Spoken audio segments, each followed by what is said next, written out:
சற்று முன் கிடைக்கப்பெற்ற மிக மிக முக்கியமான செய்தி ஒன்று வெளியாகியிருக்கு. திமுக தலைவர் ஸ்டாலின் மீது 3 பிரிவுகளில் பாய்ந்த வழக்கு. காவல்துறை அதிரடி. திருப்பரங்குன்றம் கோயில் தீப விவகாரம் நாடு முழுவதும் கடந்த சில நாட்களா பெரிதாக பேசப்பட்டு வருது. திருப்பரங்குன்றம் கோயில் மலை மீது தொடர்ந்து 2 நாட்கள் நீதிமன்றம் உத்தரவிட்ட பிறகும் தமிழக அரசு தீபம் ஏற்ற அனுமதி வழங்கவில்லை.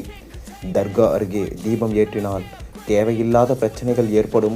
பாரம்பரிய முறைப்படி வழக்கமான இடத்தில் தீபம் ஏற்றப்படுவதாக தமிழக அரசு தெரிவித்தது. திமுக நீதிமன்ற தீர்ப்பை மதிக்கவில்லை.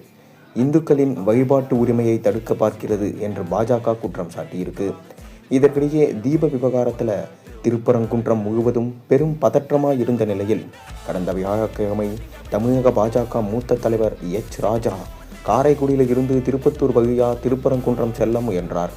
இது குறித்து தகவல் அறிந்த திருப்பத்தூர் காவல்துறையினர் கும்மங்குடி அருகே ராஜாவின் காரை தடுத்து நிறுத்தினாங்க.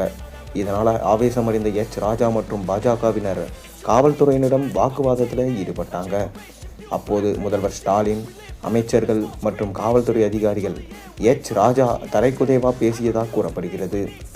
இந்த நிலையில் தமிழக பாஜக மூத்த தலைவர் ராஜா மீது 3 பிரிவுகளில் வழக்கு பதிவு செய்யப்பட்டிருக்கு.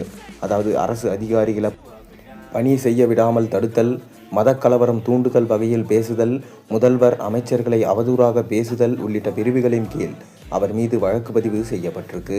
இதற்கிடையே திருப்பரங்குன்றம் விவகாரம் தொடர்பாக கருத்து தெரிவித்த ராஜா நீதிமன்ற உத்தரவை திமுக அரசு செயல்பட மறுக்கிறது. கோவிலில் தீபம் ஏற்றினால் இவர்களுக்கு என்ன பிரச்சனை? மேலும் திமுக தலைவர் ஸ்டாலின் அவர்களை தான் முதலில் கைது செய்ய வேண்டும். அவர் இந்து மதத்திற்கு எதிராக உள்ளார்.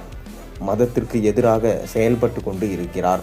இதற்கு பதிலடி கொடுத்த அமைச்சர் சேகர்பாபு முன்பு நீதிமன்றத்தை தரைக்குறைவாக பேசிய ராஜா இப்போது நீதிமன்ற உத்தரவை கடைபிடிக்க வேண்டும் என்கிறார். ராஜா போன்ற அரசியல்வாதிகள் எங்களை போன்ற நேர்மையான அரசியல்வாதிகளுக்கு சாபக்கேடாக அமைந்துள்ளன என தெரிவிச்சிருக்காரு. அது மட்டும் இல்லாமல் திமுக தலைவர் ஸ்டாலின் ஆளும் கட்சிதான் இந்த திருப்பரங்குன்றம் விஷயத்தில் சரியான நடவடிக்கை எடுக்கவில்லை என நீதிமன்றத்தில் வழக்கும் போடப்பட்டிருக்கு. இதன் மூலமாக 3 வழக்குகளின் கீழ் ஸ்டாலின் கொண்டு வரப்படுவாரா என்கின்ற கேள்விகளும் தற்போது எழுந்திருக்கு. மேலும் இந்த விவகாரத்தை வைத்து பாஜக திமுகவை காலி செய்ய திட்டமிட்டிருக்கிறதாகவும் தற்போது தகவல்கள் வந்திருக்கு. இதனால் ஸ்டாலின் பெரும் மன உளைச்சலில் ஆளானதாகவும், மேலும் வருகிற 2026 சட்டமன்ற தேர்தலில் இதுவே பெரிய விஷயமாகவும், மேலும் திமுக தலைவர் ஸ்டாலின் அவர்கள் கைது செய்ய வாய்ப்பு இருப்பதாகவும் தற்போது தகவல்கள் வெளிவந்த வண்ணம் இருக்கிறது. நீங்கள் என்ன நினைக்கிறீங்க? உங்கள் கருத்துக்களை மறக்காமல் கீழே கமெண்ட் வாயிலாக தெரிவியுங்க.